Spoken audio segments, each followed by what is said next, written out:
If this is true, then we have a serious challenge.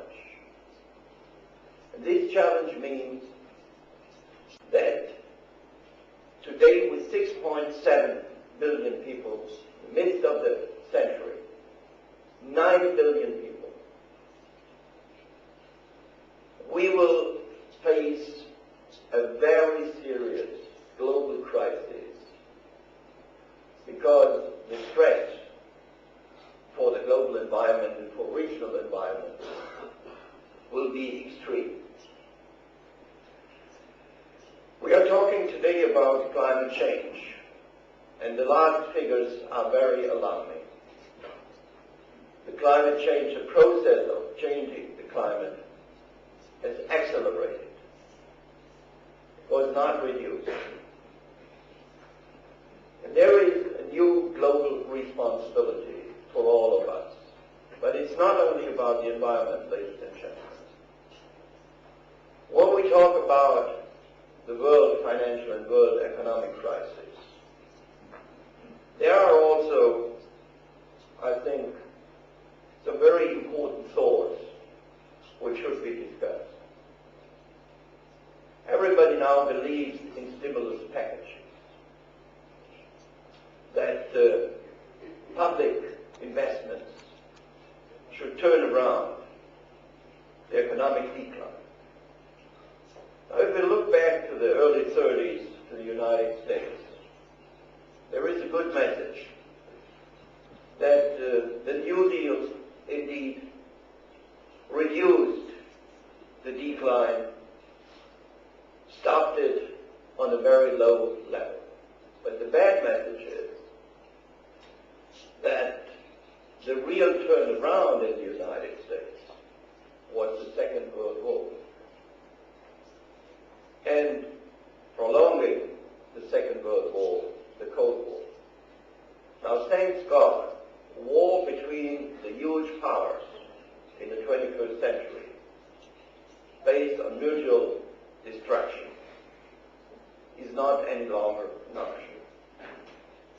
But the question remains, what is the huge mega project which will turn around the economy and produce a form of growth which will be not, in a middle-term perspective, self-destructive? And there I think the answer is the combination of the present economic crisis and the need of a new mega project, and in the same way to address the challenge of climate change, ladies and gentlemen, an opportunity. And now let me go more into the details of the change of the mindset around the world. One dramatic element of the present economic crisis is the collapse of the American car industry. Once the most powerful industry is at the verge of bankruptcy. I put aside all the issues which are not linked to the direct core business producing cars.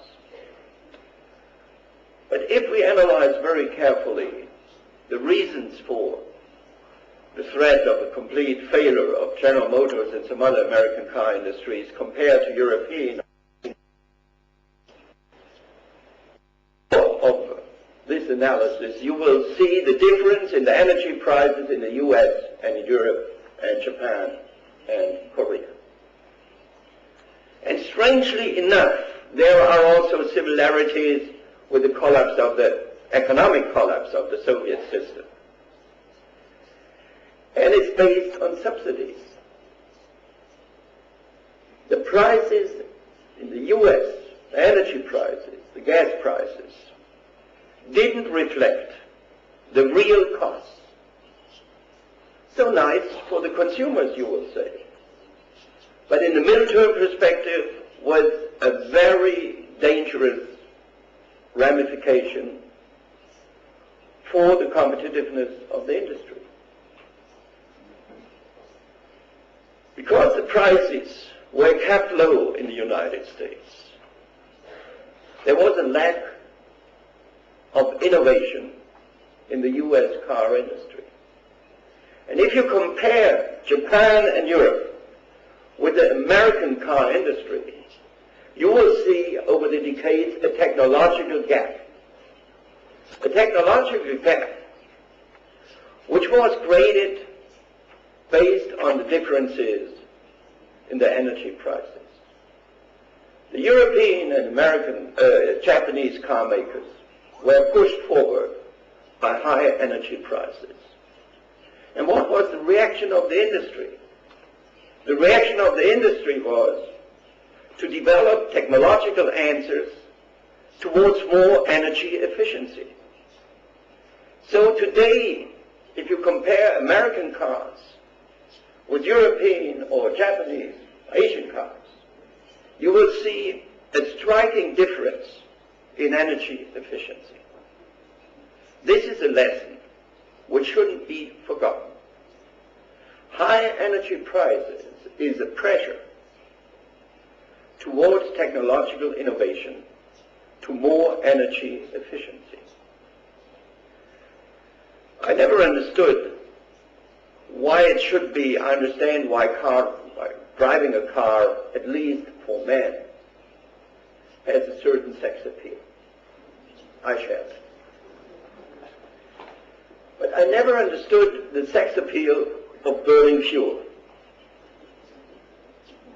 I don't see that there is any sex appeal whether, you burn, 12, 14, 16 liters or only 3 or 5. It's only an economic calculation.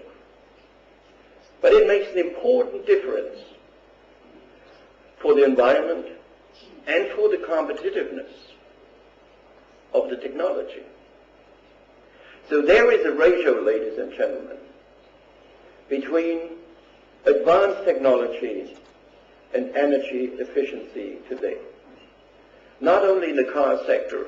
I lived for 1 year in the United States with my family. And the Fischer family had the same living standard in the United States than at home in Berlin.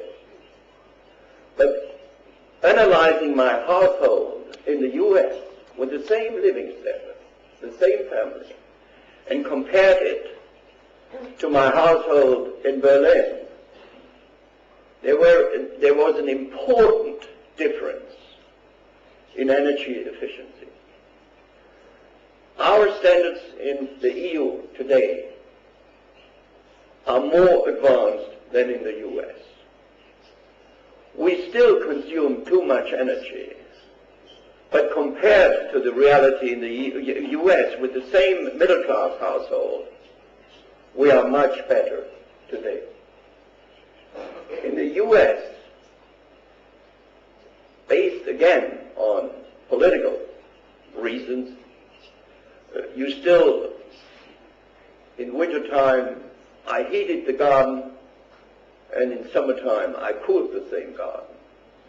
There is an important difference between the US and Europe also for private households, for industry, everywhere. But it's still not enough, ladies and gentlemen. Our achievements are not enough in Europe.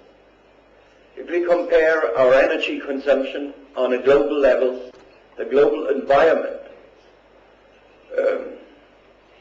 if China will achieve the same level of energy consumption as we Europeans do today, say within the next 20 or 30 years, it would lead to a collapse of the global environment.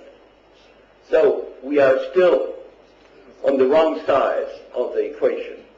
But compared to the United States, it's a huge success story. And once again, it's an economic success story. I'm not talking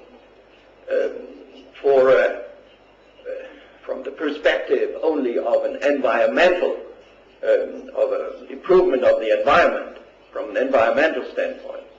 I'm talking from an economic standpoint.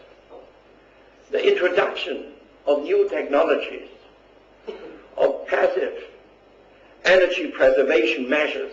By the way,